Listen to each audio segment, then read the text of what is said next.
I think we've still got one or two folk coming in, but I think we will start. We are now on session 5 of our Gifts Outside the Box online conference, and we have been so delighted at the support and encouragement we've had this week, and the fact that so many of you have come back for multiple sessions. It's great to see you here this morning. If you're here for the first time, it's lovely to see you too.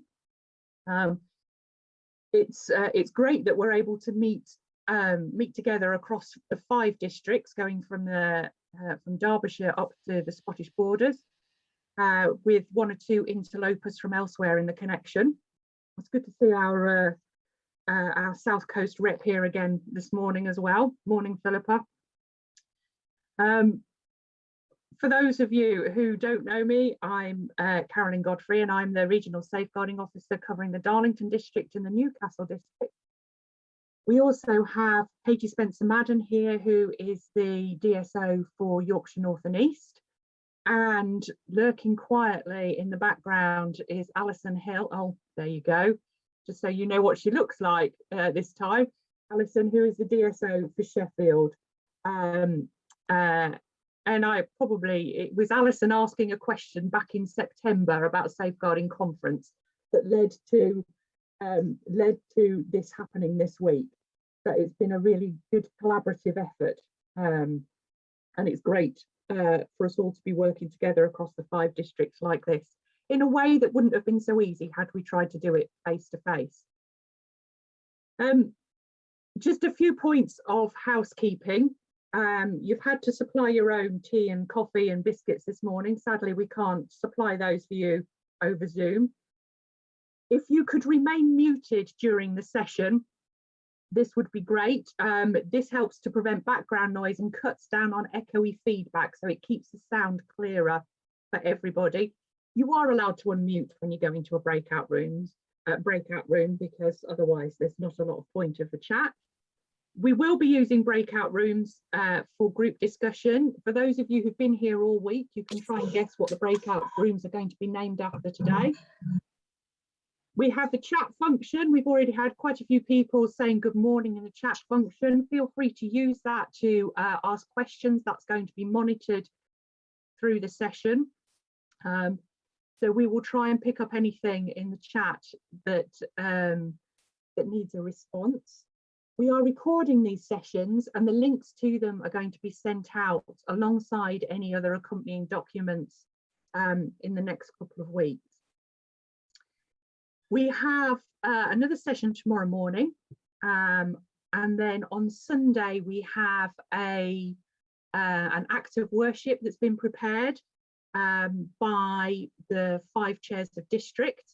Again, one of the joys of working with technology the way we are at the moment is this has been possible even though 3 of the chairs of district are currently on sabbatical, because we were able to get their input recorded before they went off. So the link for that act of worship will be made available later today and will be online and can be used on Sunday or at any point, which is drawing together all that we've talked about this week and focusing on the passage from Peter that has been in our thoughts all the way through the preparation and what we've been doing this week. As I said at previous sessions, this is something new for all of us who have been involved in this. We do hope things run smoothly this morning, but we thank you in advance for your patience if there is a hiccup or two along the way. So we're going to start with some time of devotion. We're going to read again the passage from 1 Peter chapter 4 that's underpinned our thinking and preparation for this week. So 1 Peter chapter 4 from verse 7 to 11. The end of all things is near. Therefore be serious and discipline yourselves for the sake of your prayers. Above all, maintain constant love for one another, for love covers a multitude of sins. Be hospitable to one another without complaining. Like good stewards of the manifold grace of God, serve one another with whatever gift each of you has received. Whoever speaks must do so as one speaking the very words of God. Whoever serves must do so with the strength that God supplies, so that God may be glorified in all things through Jesus Christ.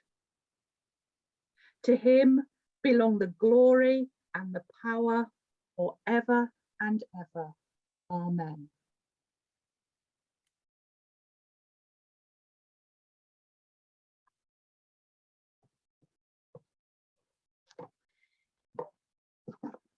A short meditation from day 14 of the Northumbria community. Your love comes to me in the silence, ordinary. Like a child's treasure, I turn it over in the nook of my hand, warming its smooth heaviness. A thought of you, stony, clearly defined, drops as though down a deep well, is lost momentarily, then turns up a certainty in the heart.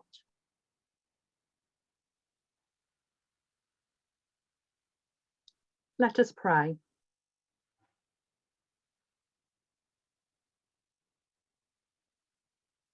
God of creativity, present with us,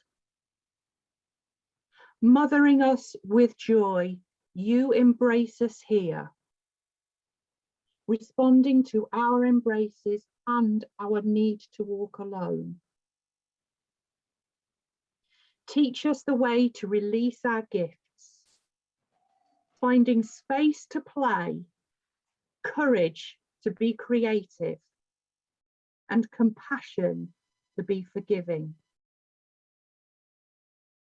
Show us the steps we need to take, the way we need to climb.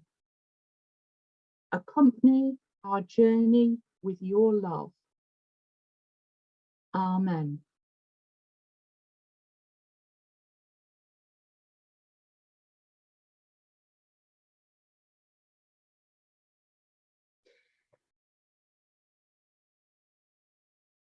I'm delighted this morning to welcome the Reverend Michaela Youngson to be part of our week of online events. Michaela is chair of the London district. It's the only district in the connection that has 3 chairs, and she is one of them.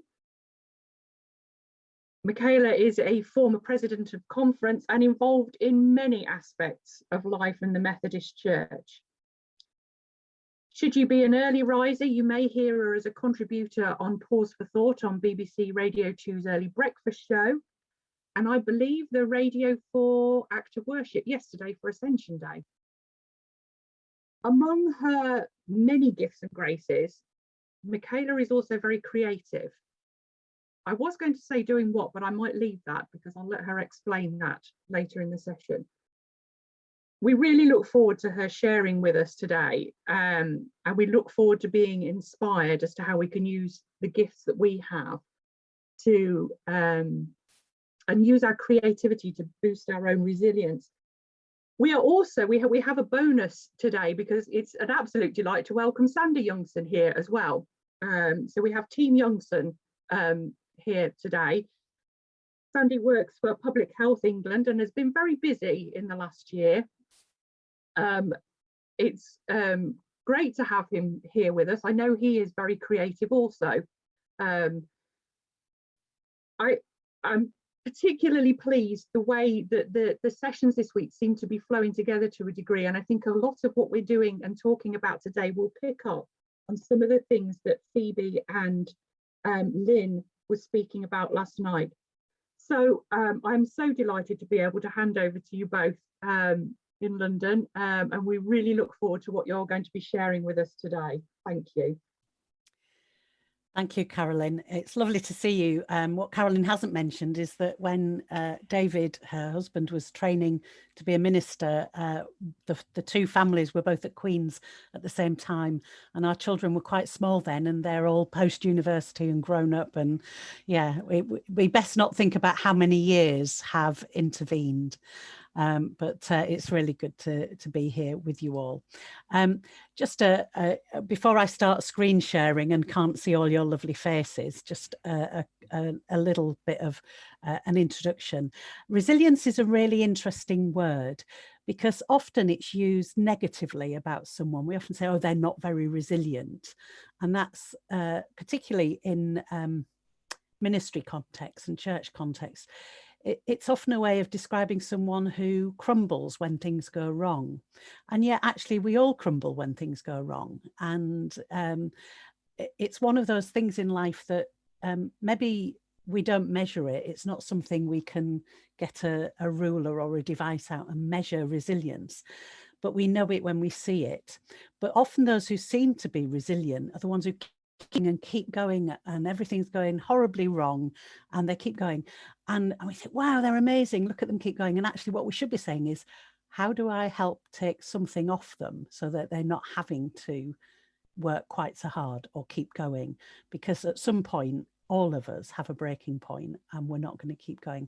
So I probably won't use the word resilience a lot. I'm probably much more likely to use the word well-being, which is a broader term about our physical and our emotional and our mental and even our spiritual health. So we're going to talk about well-being. And when I was thinking about well-being, I thought, well, my husband, Sandy, who works actually not for Public Health England, but Public Health in Brent Borough. So if you don't know where Brent is, well, Wembley Stadium's right in the middle of it. So that gives you an idea. It's northwest London. And you can imagine him working to do with training around health in the last year. Sandy has had a very busy year. But Sandy does quite a lot of work on well-being. And I thought, well, it's a bit daft me giving a long talk on well-being and not asking him to help. So he's going to help this morning, and he's going to take us through some of the clinical evidence, not complicated clinical, but some of the evidence around well-being and what constitutes good well-being, good mental health and well-being.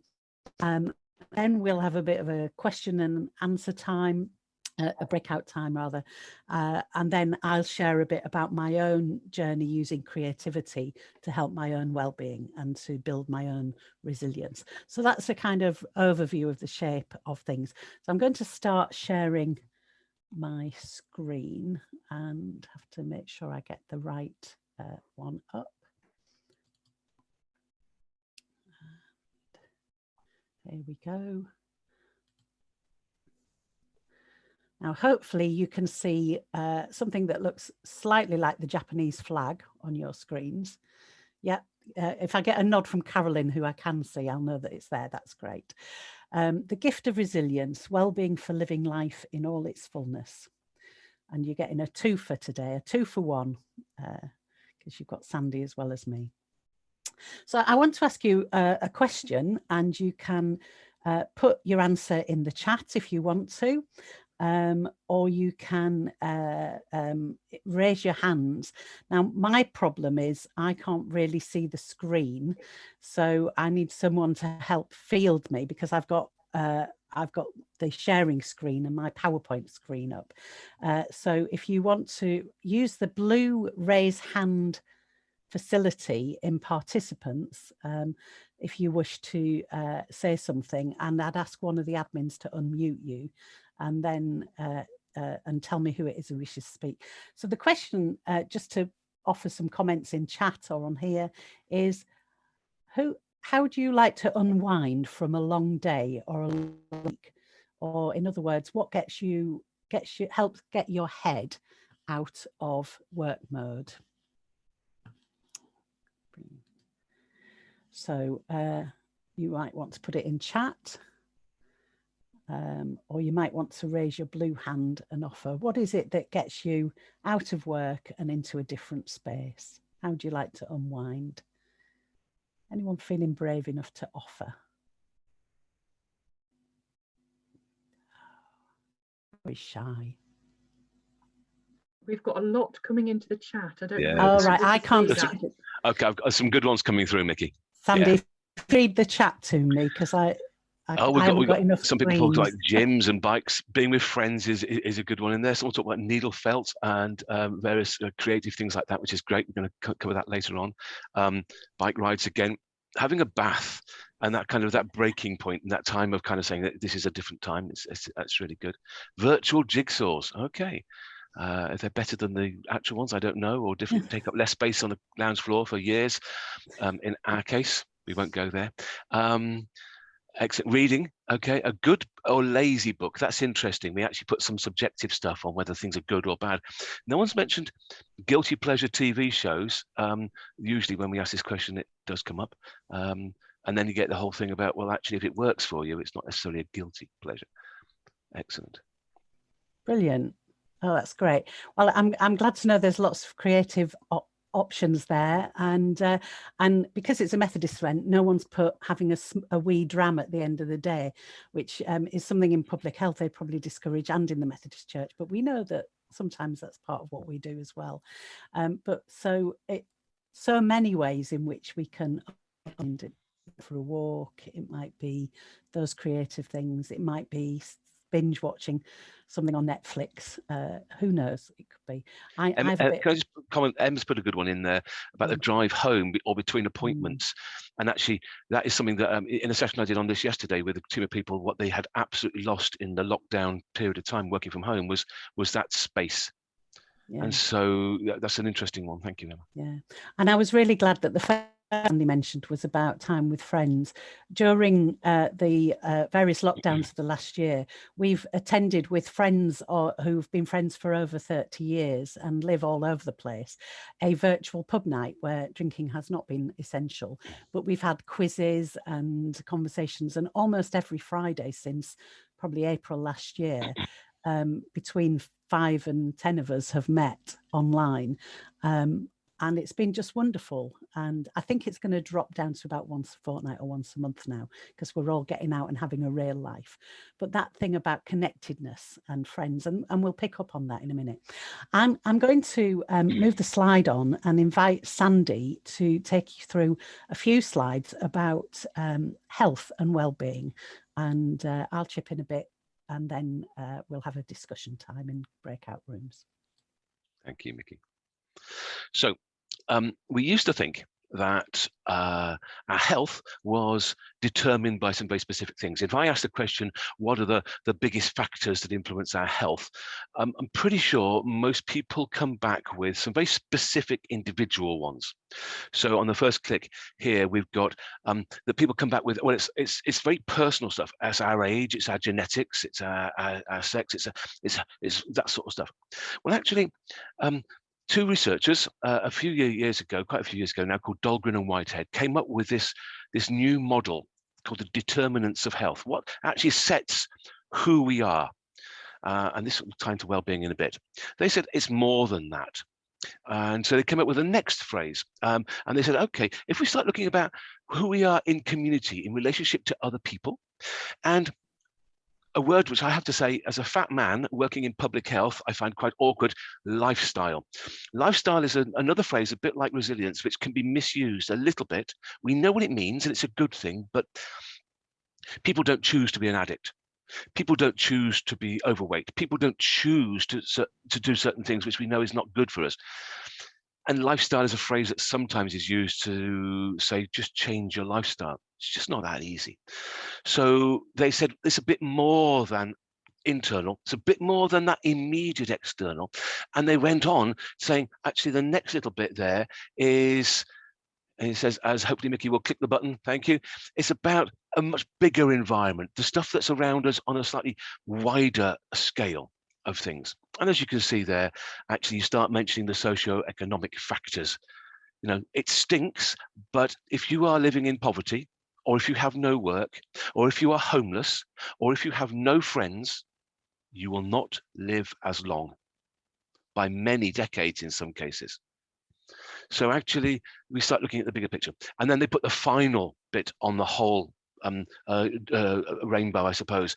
And they said, these things are all about our health. They influence our health, both physical and mental. And look, you can see here, culture and spirituality is in the framework. So is transport, and those communities that get one bus in and out of the village a day their health is harmed by that process. So actually, you start looking at this and you're thinking, hang on, food production here and education there and housing. And this is the reason why public health was removed from the NHS, which, fabulous as it is essentially an ill health organisation, and put into councils, because councils can influence transport, can influence local environments, can influence a range of things like that, democracy and governance, having a voice. So that's, I wanted to show you, because that's the basis of how our health is influenced. We need to move away a little bit from the idea that it's all about the individual. Yes, we have responsibilities, but it's bigger than that. And so in thinking about that and understanding that, we think about this phrase sometimes known as upstream thinking. Upstream thinking isn't particularly difficult or rocket science. You probably are very familiar with it already. Imagine a river. Now, this isn't a particularly nice picture of a river. It's a bit pixelated, but essentially a river. And this river could be representing anything. So for now, let's think about, how is your church community, so the worshippers and those that you serve and support, how are they managing in this really complex time of the last 14 months? And you'll know that some people are in the water. They are struggling and they're being swept away. Some people are outside and it's not moving so fast. They're managing okay. They're not exactly swimming, but they're okay. Some are being swept away. We will always need people. We will always need people to reach in, and help pull them to the side to a place of safety, or even get them out of the water. This is very much thinking called kind of midstream or downstream approach. It's about the kind of thing that is how an individual needs support. And that might be spiritual support, it might be physical support, it might be a range of things. One of the things we need to do to look at a broader health model, and then sometimes we might say this is public health, we might say this is actually about a church, people in leadership in the church or with roles, is to stand on the side of the bank, and instead of being so caught up with the busyness of reaching in and doing personal rescue, running upstream and thinking to themselves, what can I see? Why are so many people in this particular situation struggling? Oh, look, there's a hole in the bridge over this particular river. The way to navigate a place of safety is damaged. What can I do to repair that damage? Repairing that damage we refer to as upstream thinking. It's about community need, it's about a church need, it's about something that's bigger than the individual. Does that make sense to everybody? And I apologize if we've kind of covered stuff that you know already, but that's the sort of thing that we want people's heads to be in when we talk about mental health, and particularly well-being, and then particularly creativity. Mickey, is that okay? Do you want to jump in? Okay. No, that's fine. So I often ask a group when we have a little bit more time and maybe small numbers, what's the difference between mental well-being, mental illness, and mental health? And I'm going to go straight into the answers, largely because there is a difference, but we've got our language a little bit wrong sometimes. If I said to you, if Carolyn said, "Hey Sandy, how you doing?" and I said, "Oh, I've got blood pressure," and Carolyn might say, "That's excellent news, because that means your heart is working, and your heart is pumping around." But she might go on to say, "But did you mean you have high blood pressure or low blood pressure? Because that would be, are you getting help and care for that?" That process of the language that we use is sometimes quite sloppy, and we can get better. Mental health is a broad phrase. We all have it, and we should all strive for it. So saying someone, "Oh, they've got mental health," is not a negative thing. It's a good thing. So we got to change the way we use our words. It's an asset. And this is Mental Health Awareness Week, as I'm sure some of you will be aware. And a few years ago, they had a really nice picture of on the brochure for Mental Health Awareness Week. It's called Surviving or Thriving. And this is just a reminder that mental health is not an absence of illness. It's more than that. It's about this understanding of what well-being is. And I'm going to just talk a little bit now about the difference of how we see certain things. We will get to the theme in a minute or two. Excuse me. Old school thinking, clinical thinking, the model that is driven by people who haven't maybe thought about well-being enough, is driven by a narrative which is horizontal. You might see there's a group of people who have no clinical diagnosis of any mental health condition on one side. And on the other side, you've got a group of people who have been diagnosed with a mental health condition. And if we see ourselves all on that spectrum somewhere, that's an interesting thing to do. But you might have no diagnosis because, to be honest with you, you've not been brave enough to go to a doctor and say, I'm really worried because I'm not functioning as well as I should be able to do. Or you might have gone to a doctor a long time ago being diagnosed and forever labeled. So what's really important to realize is that if you look at the height and the vertical line, people who live with great well-being and people who live with low well-being or poor well-being is a different line. And it's possible to be in the top right-hand corner and have no diagnosis.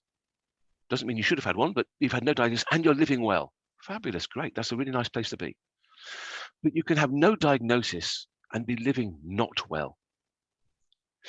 And it's anything can knock us there. A bereavement, a sudden sense of a loss of a job or a breakdown in a relationship, or a sense of sadness, and you're not quite sure exactly why. You haven't been diagnosed, but you're not functioning and living well. It is also possible to be living with a diagnosis and living unwell, and that is a real concern, because that's a very difficult place to be, because sometimes it's hard to get out of that. But it's also possible, and please remember, to be living with a diagnosis of a very severe mental health condition, but living well. And that may not be just because you're taking your meds, it may be because you found other things that really work for you to live well.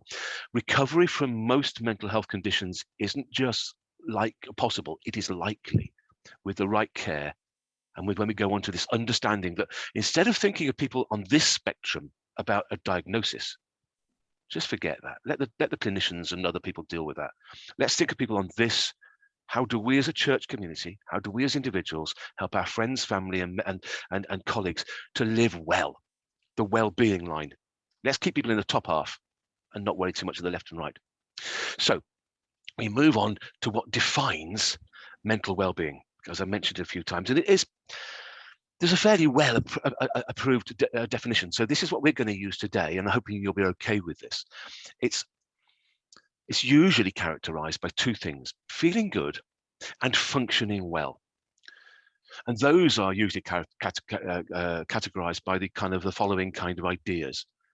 Feeling good might be things like happiness and contentment. Now, happiness doesn't mean everyone's bouncy and bubbly all the time, but so you can't define what a happy person actually is. It's an internal thing.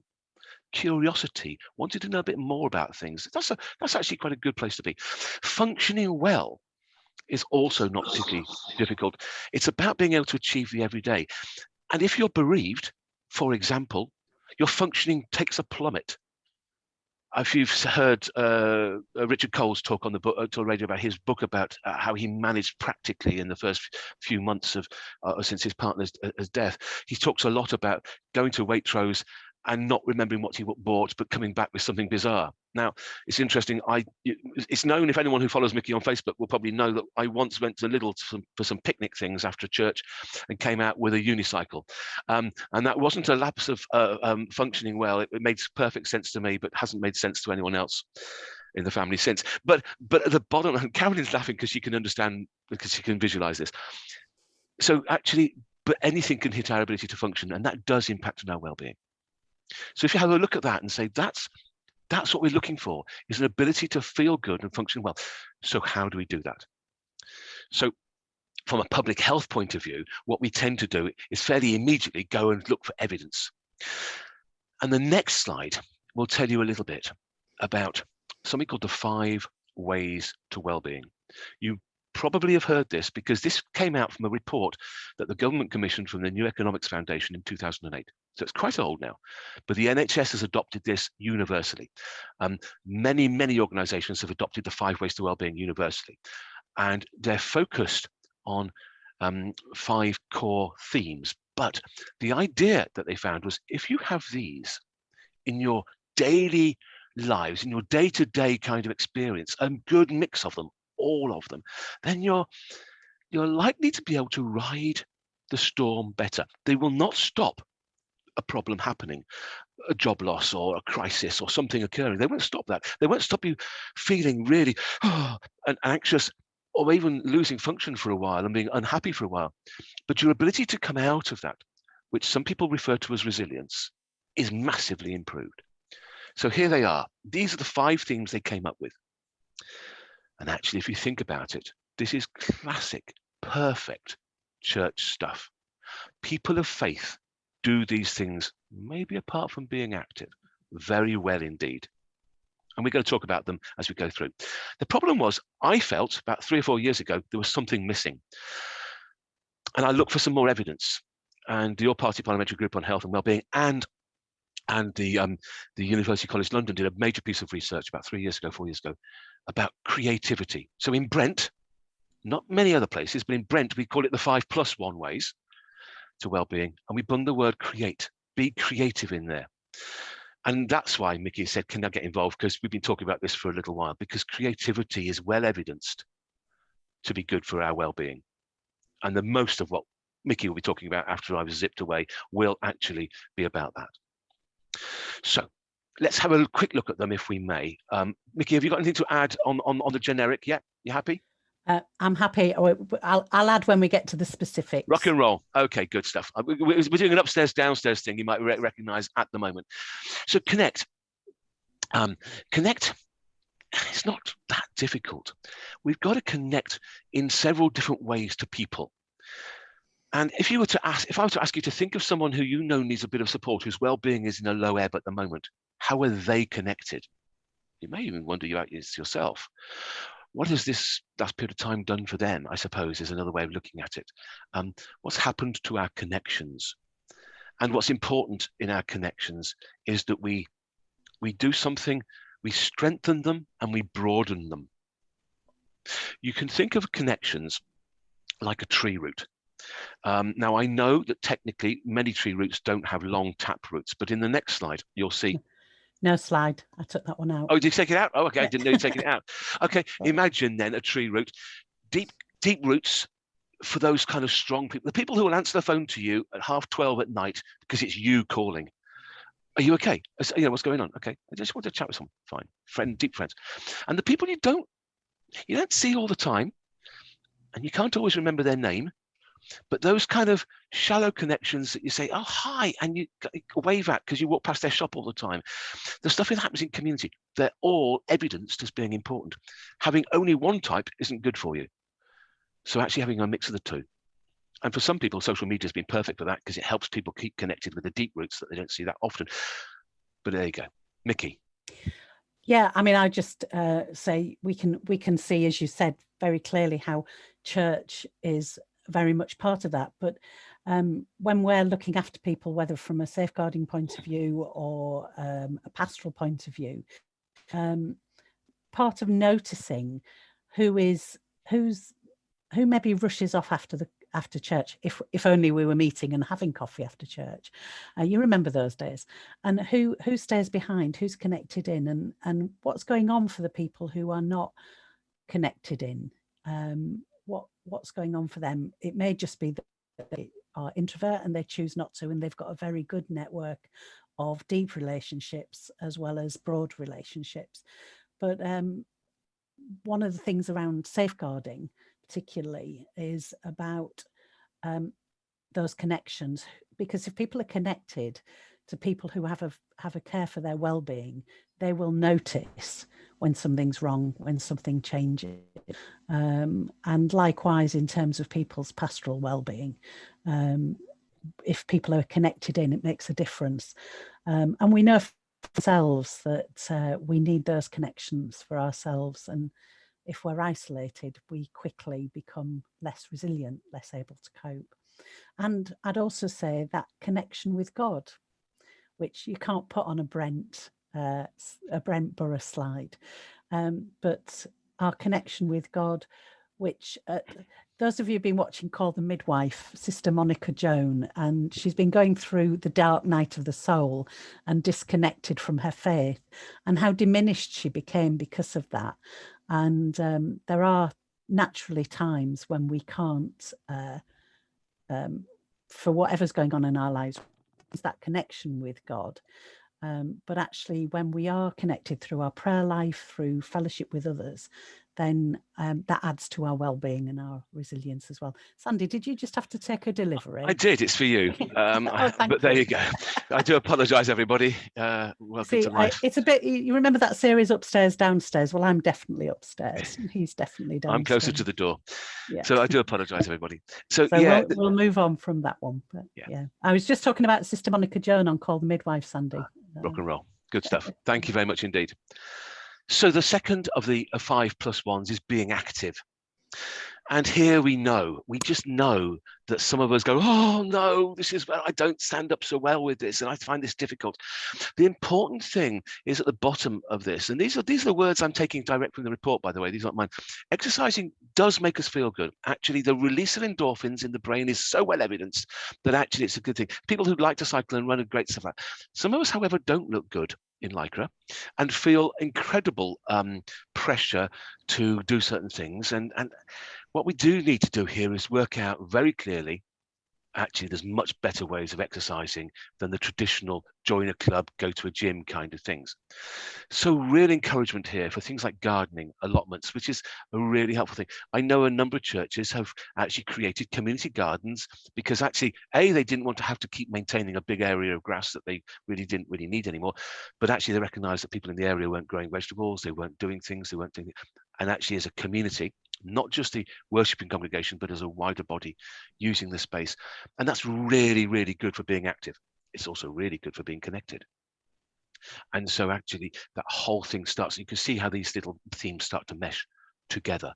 So please, with the be active stuff, yes, it's about the fact that there's a physical, chemical thing that happens when we take exercise.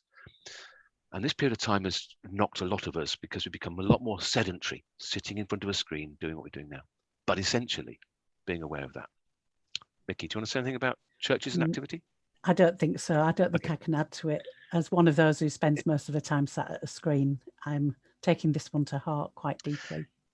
It's quite complex, but I think, yeah, think about how you can encourage people to be active in your community would be a wonderful thing to do.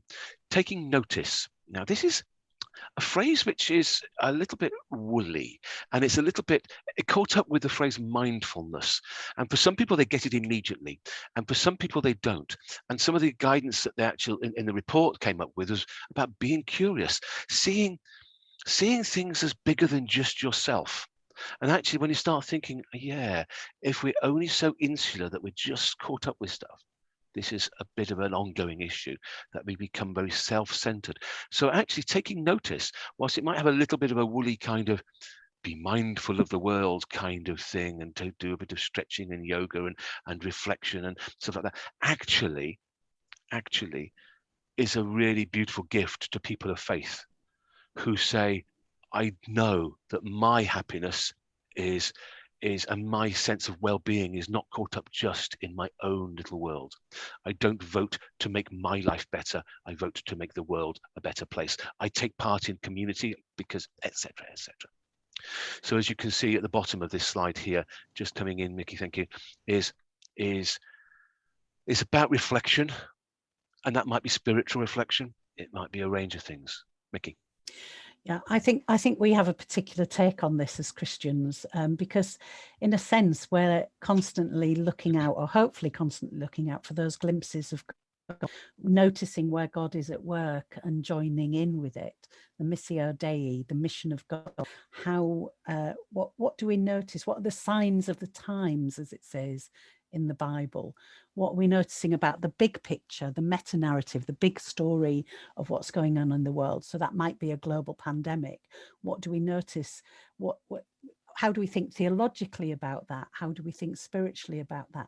How does that come into our life? And also noticing the small. St. David, one of the last thing St. David said before he died was this is a translation paraphrase, was along the lines of pay attention to the small things. What do we notice? The little changes, the little moments of joy. And if we know ourselves, what's that about? Is that something to do with our faith, with God, our connection to other people? So I think the taking notice it's to do with our prayer life, it's to do with what we notice in scripture, it's to do with what we notice in the world around us. So I think we have a particular gift as a church to helping people take notice. It's about the bigger picture. Thank you, Mickey. That's excellent. And I'm seeing some great stuff coming through on the chat as well about some of the reflections on this. So thank you for that. Keeping learning. Again, actually, this is so straightforward, actually. Stretching our minds a little bit, trying ourselves, can we do this? How many of us could have believed that we could deliver training, that we could attend church, we could participate in worship without getting changed and leaving our home and, you know, having the coffee we chose to have rather than something else, etc., etc. We've all learned something new. The challenge, of course, is what else have we learned? And taking, trying something new, rediscovering old things is something that's really good. And this was really good for the creativity bit, which will come in a very few minutes. Doing a range of things to stretch our knowledge. The evidence here is interesting because it actually says it's the setting of the challenge is really good for you, even if you don't achieve it. So saying I want to learn Mandarin by, you know, by Christmas may not come to fruition, but going through the process of the challenge might be a useful one. But please don't see this as only about a local kind of community college or adult education course or physical, something formal, or a doctorate or a master's or something like that. Or you know, for those of you who talked about photography, you know, learning a bit more about how to use Photoshop, or go to an original darkroom and go old school, or actually really going to learn a new thing. I was with someone yesterday in a team, a new team, and he said he'd learned to play chess, and his boss said, I love chess, I haven't played it for ages. Can you bring a chess set in? Great. And I said, well, you know what will happen if you over lunchtime, if you put a little chess set down on one of the tables in the shared walking areas, start playing chess together, guaranteed other people will come and want to connect with you and either play or watch. And ultimately, it feeds in, all of these things interconnect. So essentially, the keeping learning is stretching your mind and learning something new. And again, a gift to people who want to stretch and understand their faith better. Nikki. Yeah, there's an old saying about, for those of us who are ordained, that, you know, when a minister died by the last date of a book on their bookshelves, the last book they read that was, you know, so if you're still only reading mid 20th century theologians, you maybe need to stretch it a bit. But of course, it's so much more than about theological books. I remember the first time I read a novel after I finished training to be a minister and didn't have to read required reading anymore. I could read something I chose. And it was like coming back to life. And that's not because I didn't enjoy the theology. It was just like a part of me I'd put to one side for a while because I didn't have time or tea. But actually the difference it made to go and see a film, to read. So it's not just formal learning, it's those things that feed us. And actually those of us who are preachers, if we're not drawing on those things, then it will become very stale. So I think as well as for our well-being, it's also for the well-being of those who have to put up with what we say. I think it's interesting. Carla's put an interesting point in the chat. Thank you for your messages, Carla. Actually, that actually the working with a young child really helps you notice in a different way, and I think that's a really good one. I remember going to a funeral of a friend's mother in a Catholic church, predominantly Polish and Sri Lankan Catholics around me, but I was with some other colleagues, one a lapsed Catholic, one a Northern Nigerian evangelical, and myself a Methodist, and somebody who had no faith at all said, why did that happen then? And we had 3 different explanations as to what might have happened and why, and it was really fascinating. Go to church, or go somewhere where you're out of your comfort zone a little bit and think why, and ask someone and get their idea of what they see us do all the time, and we just assume everyone knows. Really interesting, that one, learning, but also taking notice. Giving. this is not about money, never about money, despite what any treasurers of you might want us to kind of remind everyone, and this is the regular thing. Giving from the New Economics Foundation is all about time. It's about random acts of kindness. It's about volunteering, a gift to anyone in faith communities, because this is something you are giving your time. There's very few of you here who are paid to be here at the moment. And actually, you know, so the whole thing of actually the giving of time to help other people, seeing your happiness caught up in the happiness of somebody else, whether that is actually just helping someone with a bag in from the car as you walk past their house because they're a neighbor and that's sort of a nice thing to do, or you help someone with their bins, or whether it's a regular thing you do 3 times a week or twice a year, or it's a committee you serve on. Giving is good for you in terms of time. The evidence base for your personal well-being is really quite profound. Lots of research on volunteering. Of course, sometimes that leads us to things like the big society and slightly misguided government kind of policy, but it does come into that understanding of, well, no, not misguided, because it wasn't misguided at all. It was just misinterpreted and stuff like that. So the whole thing about volunteering is clearly there. Mickey. Yeah, I mean, this is in our DNA as Methodist people, as Christians, is that we do give our time, whether it's shopping for a neighbour, whether it's cleaning the church, doing the flower arranging, so much of what we do. And actually, we've almost, because we do it so much, we've probably forgotten to notice it, to see it as something that's part of our own well-being as well as that of the wider community. And just thanking someone is, you know, makes such a difference. But I've particularly noticed, Tamsin, our daughter, is she just graduated as a stage manager for theatre just before the first lockdown. So you can imagine she's not had a lot of theatre work to do. But she is a St John volunteer and has been a volunteer vaccinator for the last few months. And the difference it makes to her to have a reason to get out of the house, because she can't obviously get work in a theatre.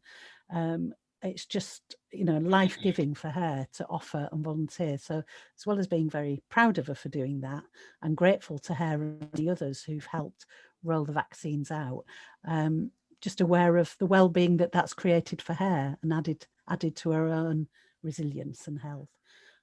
But as churches, this is what we do. This is who we are. We just don't always notice that we're doing it. And Dion makes a very good point. Actually, sometimes people give so much, it burns them out. Some people, we ask so much of people, we burn them out. And actually, you're quite right. The giving of time has to be well balanced. It has to, all these 5 things that are evidenced are clearly in the national structure of resilience. Overdoing one of them and underdoing another becomes a problem. Thank you, Dion. That's a really important point. The 6th thing that we bunged in Brent, and you can choose to if you want to, but you won't find in the national framework of the 5+1 ways to wellbeing and resilience, is being creative.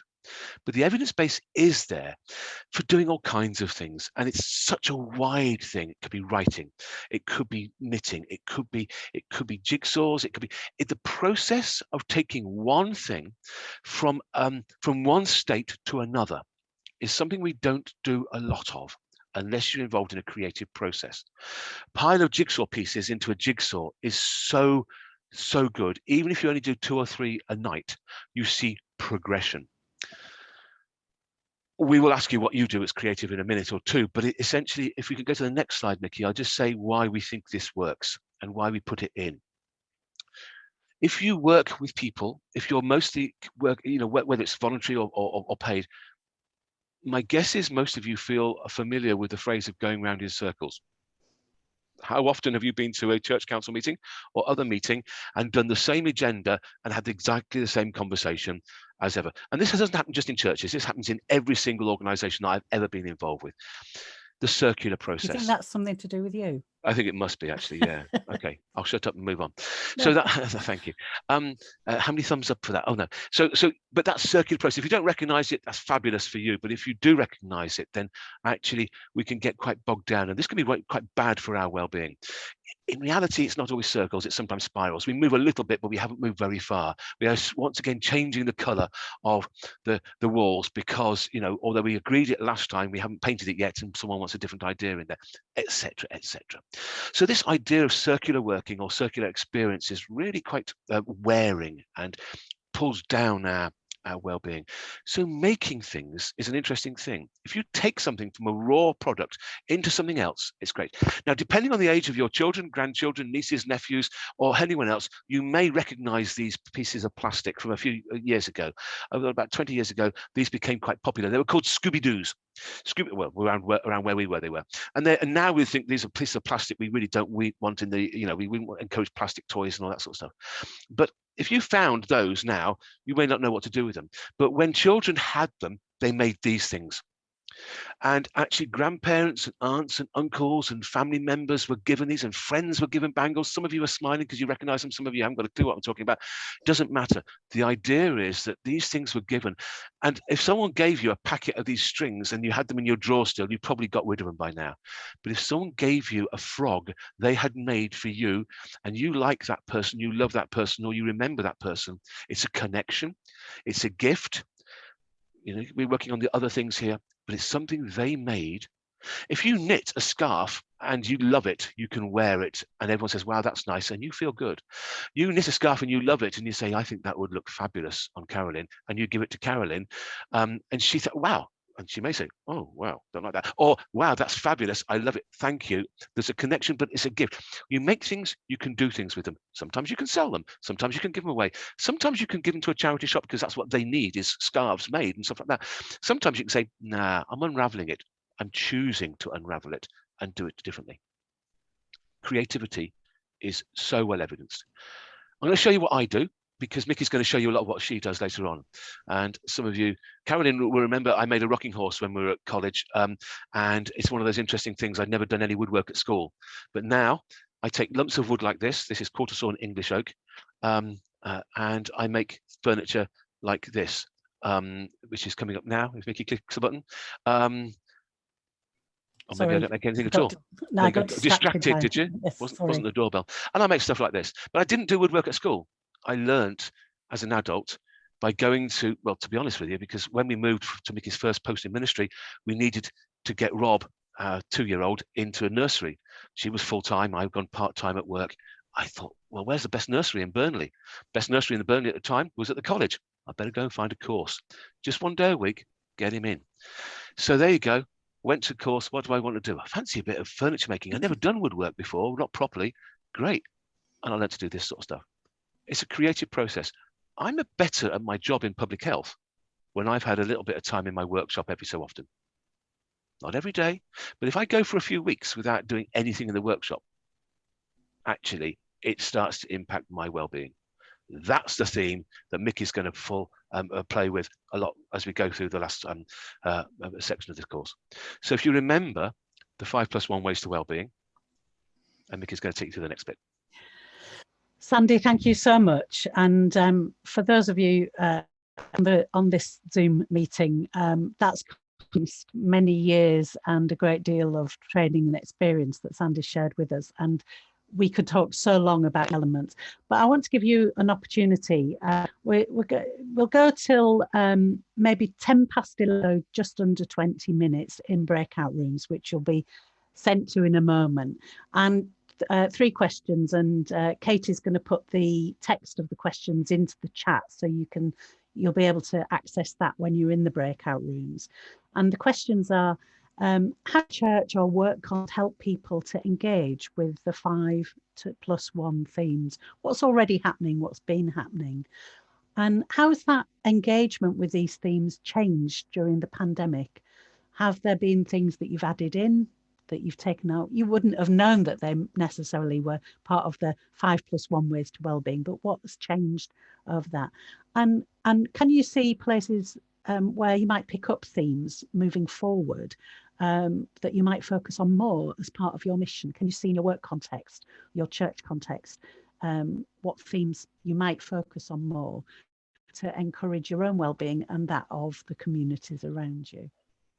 Just before you go into those breakout rooms, may I suggest those of you who are comfortable doing this, you grab your phone, if you're not actually using your phone to watch this, and you take a photo of the screen, and then that way you've got a picture of the questions and a picture of the 5+1s with you when you're in your breakout rooms. And Katie in the chat as well. So I'm going to stop sharing the screen, and hopefully you'll be whisked away. And it's really good, the theme of the breakout rooms today, because if you're wanting to get your 5 a day fruit and veg, room themes will be helpful for you in that.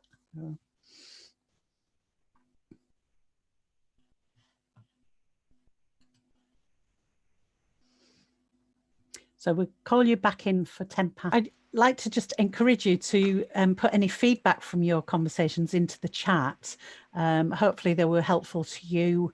And if you've got things you think other people in other groups would benefit from, little pearls of wisdom, pop them into the chat. Sandy's going to leave us in a minute, but he's just got 3 information slides to share with you, and just to say something about where you can access more information on the things he's been talking about. So we'll let him do that. But as I say, if you'd like to use the chat room, that would be great. So Sandy. Thank you, Mickey. And I'm sorry this is going to break the flow a little bit, but just to say, if you want to know more about particularly mental well-being and maybe mental ill health and services in your area, I'd recommend you go to this group here it's called mechlink.co.uk. MEC stands for Making Every Contact Count. It's what I do, my bread and butter work. Making Every Contact Count is a national approach, and I'm not going to go too much into the detail now, but one of the things that some areas have, and most of your areas are covered, maybe not all, I'm afraid, is if you go to mechlink.co.uk, and then you select on that little button there the no, don't actually go to it, Mickey, because otherwise you'll bounce into it, I think. If you select on the bit, if you click next, Mickey, you'll see there's an area where you can collect, a place where you can collect your region. And if you collect Humber or South Tees or Yorkshire, Humber region, you'll see a list of multicolored topics come up. And this is where you can get help on all these topics in your local area. So you click the next button, please, Mickey, and you'll go to, say, for example, as what we're talking about today is mental well-being. You find the mental well-being one. There's also on London, we have the urgent mental health support.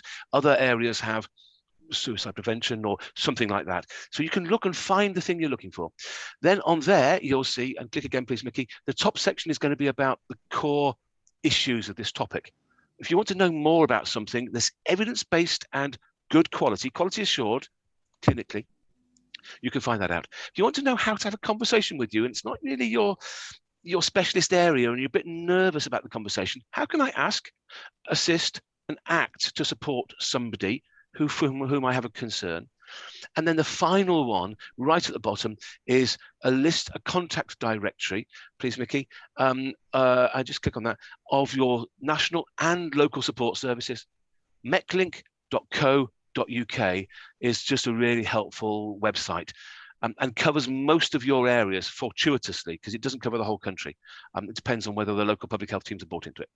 And the next slide, if you're interested in saying this is a useful website, then do what you can do to any website that you go to regularly, your church website, the safeguarding website. If you've got an Apple phone or an Android phone and you access off that sort of device, then just follow the guidance that on the next click, Mickey, you'll get. If you've got an Apple, you find a little box with an arrow going into it. You push that. If you've got an Android or a Google phone, something like that, you find the little 3 buttons. And then what you'll get is the opportunity, please, Mickey, if you could click to add to your home screen. That will make it look like an app on your phone. That will make it so easy to find. You don't then have to go into Google or Chrome or Safari, then remember what the website was. Put it next to Candy Crush Saga, you'll find it every time. Yeah, okay, you can do that if you're a game player. But that makes it look like an app. It's not, it's just a direct link to a website. And mechlink.co.uk could be really useful to you the next time you're in church and you think, this person wants some support on this issue. How do I help them get that? Simple. There are a few other websites that you might find helpful. They're apps on the whole, and they're easy to find. They're quality assured and approved by National Health Services. Good Thinking, the mind is a separate organisation, but has a really good thing on well-being. 1U is a whole suite of public health guidance things on how to do certain things to improve your own health. Couch to 5K is one of the ones. The Walking Active 10 is a walking app to help your being active things. The Hub of Hope is another directory link to your local services. So these are really good ones to be aware of. And finally, probably the ugliest slide of the lot is the government guidance has changed on well-being during COVID. COVID-specific guidance for people who have need of support and for people who are supporting people during these times. So please bear in mind for adults and for people supporting children that that's out there as well. I think now you return to creativity and the really nice stuff. I'm going to leave you and say thank you very much indeed for your time. It's really good to see some familiar faces and to hear some of you, and I'll catch up with some of you another time. Thanks, Sandy, so much. See you later. Thank you. Bye-bye. So I'm hugely grateful to Sandy, and I finally worked out how to have the screen shared and see chat at the same time, and getting some really, really great feedback in lots and lots of areas, lots of examples. So keep adding that in if you've got notes from your group or stories you want to share. So I noticed Sandy is a fine furniture maker, as is he, and I think he wanted to justify the fact that he had to keep buying lots of equipment by suggesting I get an equipment heavy hobby as well, so that he felt less guilty every time he ordered a new bit of kit, because he'd be able to say, oh, well, you've just ordered a new cutter for your glass. So he encouraged me, but CPD, the Constitutional Practice and Discipline of the Methodist Church, encourages ministers to cultivate a hobby. In the job I'm about to take up in September, I might suggest an edit to that bit of CPD that says, choose a hobby that cultivates you. And when we lived in Burnley, when I was first a minister, Sandy encouraged me to go on a one-day course looking at making, working with stained glass, so making little leaded pieces and copper foiled pieces in glass. I enjoyed it, and bought a bit of kit and made a few bits and pieces, sold lots of doves at Christmas fairs and things like that in church. But Sandy was quite keen and convincing me maybe I ought to go into glass fusing, which is where you use a kiln to melt glass into different shapes, whether it's for jewellery, for art pieces, for bowls, plates, whatever it might be. And I was constantly saying it's too expensive and I haven't got time. Anyway, we received some inheritance money, and Sandy said, we can afford to buy you a kiln now. So I thought, okay, I'll give it a go. So I went on a course down near Bristol and bought a kiln, and I now have 3 kilns, well 4 if you count one that's a bit of an old scrapper. But the thing about hobbies is they kind of generate, those of you who crochet, you go in a wool shop and you just have to buy 15 different types of wool just in case. I don't understand people who say, right, I've got a pattern, I need this much wool, end of story. There's always something in the bargain bucket. Anyway, you don't have to have hobbies that use a lot of kit, but Sandy and I, I'm afraid, both have hobbies that use kit. Our daughter Tamsin has also decided to go into metal work. So we're really covering all the bases. I do glass, Sandy does wood, and she does metal work. If we could just get a brickie in, we could build our own manse. That'd be great. So I went on the course and I learned how to work with glass. And I have to say, it has been an absolute lifesaver for so many reasons in terms of ministry. You remember the diagram Sandy showed of the man walking around in circles. And I love being a Methodist minister. I know it's my calling, it's my vocation, it's absolutely who I am. It's written through me like Blackpool is through a stick of rock. But part of needs something else, needs something that has a tangible physical outcome. Because when you're working with people, you get to the end of the week and very rarely do you see a tangible outcome. Before I went in ministry, I worked for Revd up in Gateshead. And at the end of the week, I knew that somebody somewhere in the world's life was a tiny bit better because of my little bit of contribution to the work of that organisation. And I hope that's true, ministry as well. But having a concrete outcome to what you've done, whether it's a jumper you've knitted, whether it's a picture you've painted, whether it's a poem you've read, whatever it might be. But I spend a lot of time going, I'm not creative and I'm not that good with my hands. And so it was a real revelation to me when I started playing with glass, to be able to use a part of me that I'd not used before. So you can see the space to call my own is a little bit of my workshop. We're moving manse this summer and it's proving to be a bit traumatic because we've lived in a house with, Sandy's got a double garage, and above the double garage is a room which is half kind of lost space and half my workshop. And you can imagine there aren't that many manses around with that much space, so we're having to have a bit of a think. But anyway, this is my workbench. You can see the cutting area and some of the glass. And the reason I've shown this picture here with the tree is because that's what's on the workbench. That was the work in progress when I took that picture. And this is part of one of two installations I did for the JPIT, the Joint Public Issues team, for their conference last just over a year ago, just before lockdown, about economics and faith and the environment. And this is a tribute to the Tolpuddle martyrs, and it's the Tolpuddle tree, showing all the protests that the Methodist Church and others have supported over the years. So you can see making poverty, no poll tax, civil rights, stop the war, and so on. And that's the leaves of the tree, healing of the nations. What you'll realise from that is that very quickly my hobby has become part of my ministry. It's not actually separate from my ministry and who I am as a minister. It feeds me. It's an escape. When I'm working with the glass, I can lose myself completely. I can lose a few hours playing with the glass, designing, thinking about the techniques, thinking about the chemistry, thinking about what happens when I'm doing it. And so but it's also, as well as an escape from those things that we have to do in our work, whatever that work may be, it feeds back into the work. So I'm going to show you a very short clip, I hope it'll work, of one of my kilns is called a vitrograph kiln, and you can pull, oh no, that wasn't what I meant to press, hang on. You can pull molten glass and twist it. You can see it twisting there. I hope you can see that video. And as you twist the glass, you prepare a pot, a crucible of glass in a particular way. When you pull it and twist, you get these incredible twisties. I'll just play them because it is quite pleasing to see molten glass being manipulated. You'll see the big gloves. They don't make gloves like that small enough for my hands, so it's always a bit of a challenge.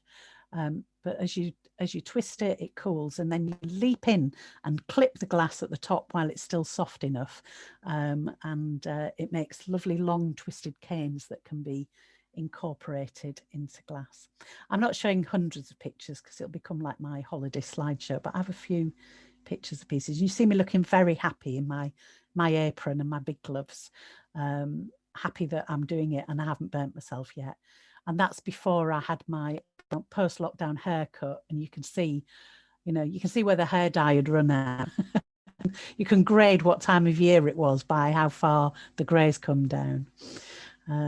So that was great, very risky, it feels, of dealing with glass. Most of the time, magic happens inside a kiln that's very firmly closed, and I don't go near the hot glass, but this adds a certain frisson of excitement to working with glass.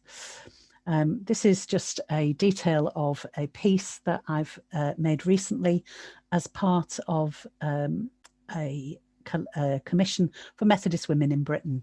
And if you know the Methodist Women in Britain colours, you can see the purple in there is very much the purple in the Methodist Women in Britain's logo. And it's their 10th anniversary. And I've made 4 bowls, and this is one of them. And the colours are the suffragette colours, the colours of suffrage. And this represents a rosette for all the campaigns that Methodist Women in Britain and its predecessor network and its predecessors before that, Women's Work and so on, have been involved in over many, many decades. So there are 4 different bowls, and hopefully they'll be coming to an MWIB event near you at some point in the next few years. So I was really thrilled to be asked to do that. And here is the other commission I did for JPIT for their festival last year, 6 Acts of Uncreation. And having said that, it's not just an escape from my work, it has become part of who I am as a minister. I find myself thinking theologically around glass, and these 6 acts of uncreation are, I'll try and do it from left to right: commodification, so you can see a barcode there, water in the wrong place, so shifting water levels. You'll notice with water, it's very rarely where it needs to be. And then we have deforestation with dead trees lying down and live trees chopped down. Dying coral, so that's to do with the death of the seas. Global warming, which is the one that was at the image at the beginning of our slide set. And the melting ice caps is the last one. And you'll notice the bases are made in wood. And guess who made those? Sandy made those in London Plain, which is called Lacewood, and they support those. So that was a fun thing to be involved with. And the last images I'm going to share before we do a little roundup is this crown of thorns. And I think this is probably still my favourite piece in many ways. This resides at Wesley House, Cambridge, and was a commission. And I was working on a prototype of this at the time of one of the terrorist attacks in London. And it has a great deal to do with brokenness and suffering, and the red glass representing the blood of Christ. Yeah, I can't say a lot about it. I hope it speaks for itself. But the little wooden blocks it's resting on are made of bog oak. And that is oak from a bog, from a tree that goes back to about 4000 BC. So it predates Christ by 2000 years. So there's something kind of extra special about that. And this, in a way, I suppose most sums up the way that my creativity has become part of who I am as a minister, part of my theology. It's informed that. And so I'll come out of the slides now, but there's a whole load. I've done lanterns and plates and tiny little earrings for people and big art wall pieces. But I think this one probably is the one that represents it's the wrong word because it's quite a painful piece in some ways, but it's the first piece where I've got one of those little white cards next to it that says my name, Crown of Thorns Infused Glass, born 1965 to gap brackets. You know those things you get in art galleries with the artist's name, and that's the first I've ever had one of those. So that gets me very excited. And I think at that point I was allowed to call myself a glass artist rather than just someone who plays with glass. So that's those. Lovely people are putting very, very nice things in the chat. I hope that this has been helpful. We're at the end of our time. I just wonder if anyone wants to stick a question in the chat and I'll have a go at answering it. We'll do that for a couple of minutes and then round off.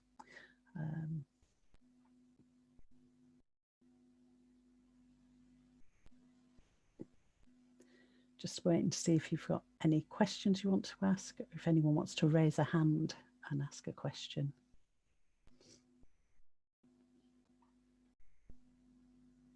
Where are we moving to? Well, that's a good question. The connection is trying to buy a manse for us, and an offer has been accepted on one in Pinner. So we're still going to be in Northwest London because I'm starting a new job in the connectional team in September. But hopefully we'll move before I start the new job. We'll see. Can I just say this has been really inspiring today, and sometimes we, within the life of our churches, we do things and then the rationale almost behind it becomes evident. And one of my challenges in lockdown has been to look at the why we do something and then to think about, okay, what can we do that will fulfill that? But actually, particularly what Sandy has shared with us today has been fantastic for affirming why we're doing something, and has also given me the platform, the knowledge that I need for introducing that first now as the why we do it, and then what can we do that will fulfill it. So it's been really good. Thanks. Thank you, Rachel. That's a really helpful comment. And I notice there's a question about the slides. I will send the slides on to Katie and Carolyn, and they'll send them out to you. So you'll be able to access those. Yeah, I know what you mean, Rachel. Often we do things on instinct and we know there's a good reason for it, but we're not necessarily able to articulate it. And it's really helpful to have someone like Sandy who has the knowledge and the background to be able to help us do that. So I think it's Simon Sinek, isn't it, who has the is it the golden triangle, golden circles or something, and that helps organizations to look at the why do we do something, then how do we do it and what do we do. Yeah, and that's what you've enabled me to do today. Thanks. Good. I love what Andy's put. It feels like pursuing well-being will lead us to evangelize without having to stress about it. Amen and hallelujah to that. Sometimes it's about being, the saying, the glory of God is a human being fully alive. Well-being is about being fully alive. And I think when we are fully alive, we cannot be anything other than attractive to others. And they'll want to know what it is that's bubbling up within us. And as we head towards Pentecost, I'll just share a final story with you about glass and then hand over to Katie, who's going to... Sorry, Mickey, we've got one more hand up. Okay, let's go to James. Thank you. Okay, sorry, thank you. I was just thinking about what you and Sandy shared, being kind of, I suppose, hands-on kind of art, and just wondering, the things we've discovered in terms of online and what might be called the virtual space.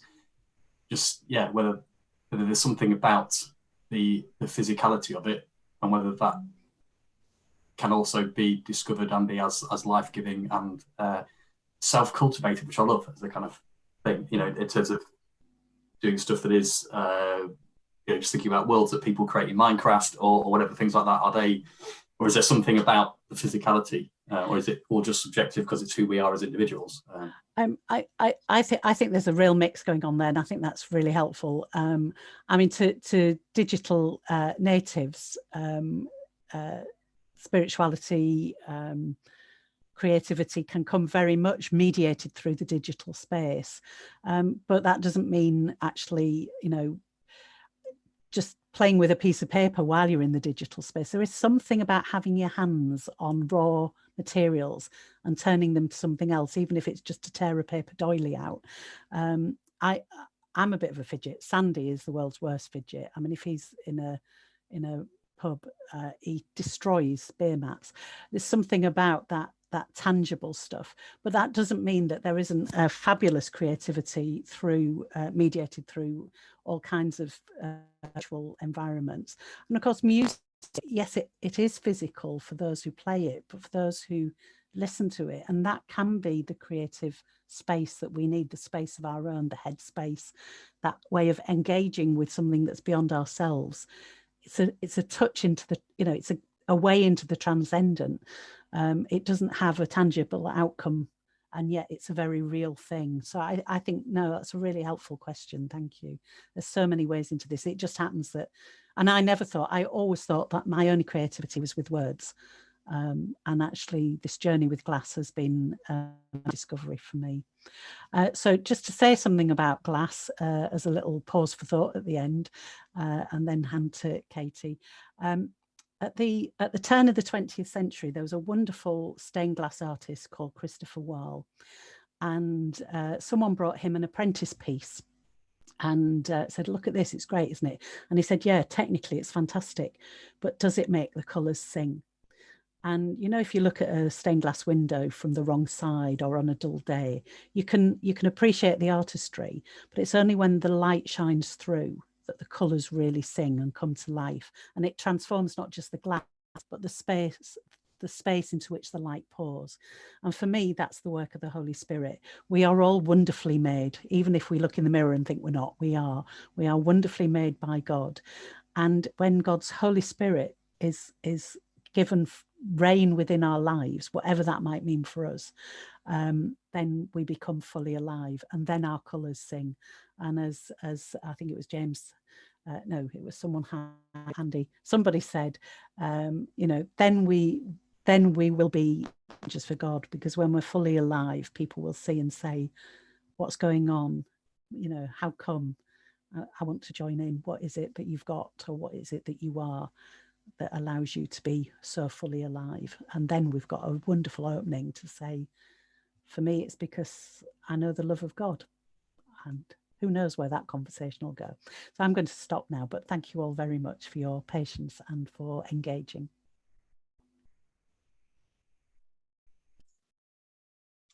Thank you. Just as we draw our session to a close, I just wanted to offer a few thank yous. Thank you to you all for joining in with us today and for all the comments and contributions. There's still a lot in the chat that I've not been able to read yet, but we will save that, and hopefully if there's things that we can share afterwards, we will do so.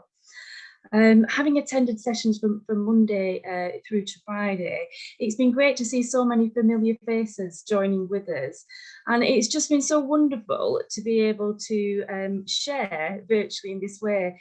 As Carolyn has said at the beginning of each session, it's been a new experience for this, and it's been a sort of a bit of let's see how it goes. But actually, the fact that we've got representatives from 5 districts being able to gather together in one place has just been absolutely amazing and wonderful. We have one session tomorrow, one session left. Tomorrow morning session is going to be led by the district safeguarding officers.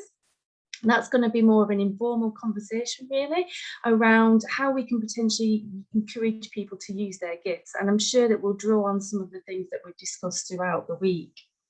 On Sunday, as Carolyn mentioned, there's going to be a YouTube service, which will be led by the district chairs. And that will be circulated through the social media on the district website, district social media accounts. I just wanted to offer a thanks to the team that has planned this safeguarding conference. We've had a huge team.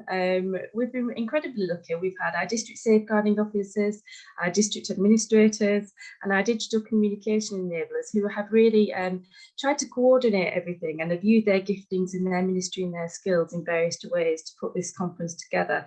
So we're so appreciative for all the time that they have given. Mickey, we want to offer a huge thank you to you for the session. And I know Sandy has disappeared now, but please pass on our thanks. It was a bit of a surprise, Sandy, joining in this morning as well, but it has been absolutely wonderful to have the both of you together at this session. I think one thing that has come across really strongly, and do you know, sometimes when things just really link together, one of the themes that's come across really strongly throughout this conference is that at times we just need to consider our own needs and our own well-being. And sometimes we often deprioritize our own well-being above the needs of other people. And I think that's a natural response, isn't it? We naturally want to support other people. We naturally want to help other people. But one of the things that has really come across is actually sometimes we need to focus on our own mental well-being in order to minister effectively to other people. This session has been really useful in offering some really practical ways and suggestions as to how we might explore ways of assisting and helping our own mental well-being, particularly around areas of creativity. And Mickey, your creativity is so well known, and I'm so pleased that you showed us pictures of your glasswork today, because it's just absolutely stunning, and it's such a pleasure and a delight to see that.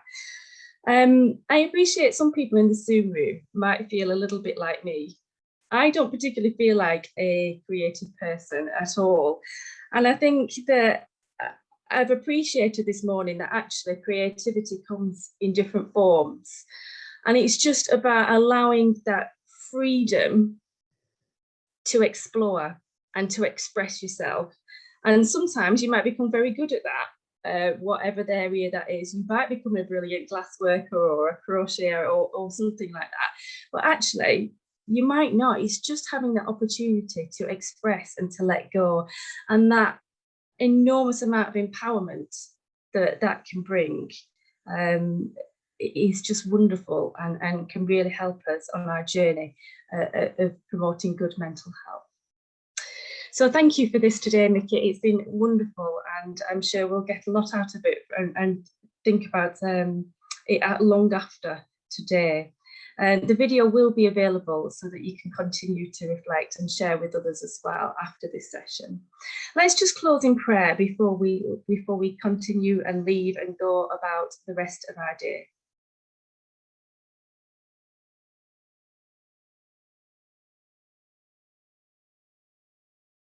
Lord, we know that you are a God of creativity. Your hand can be seen throughout your work in all creation. Enable us to slow down and to appreciate your masterpiece all around us.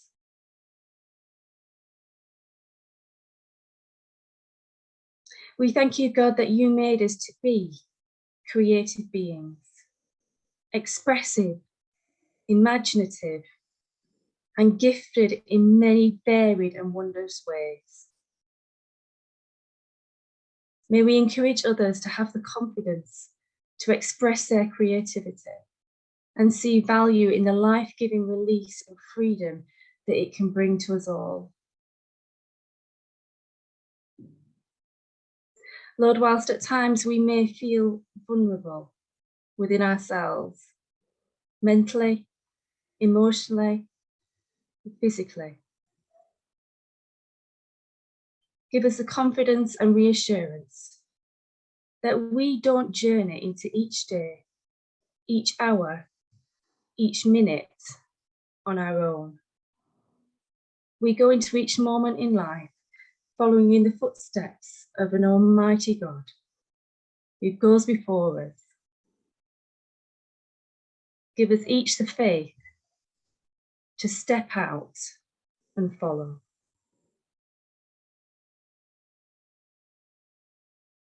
And a blessing to take us into the rest of today. Lord, in our weakness, be our strength. In our pain, be our comfort. In our despair, be our hope. In our joy, be our fulfillment. In our coming and our going, be our way, both in this day and forevermore. Amen. Thank you so much for joining us. I hope you have a good and blessed rest of the day, and we'll see you soon. God bless.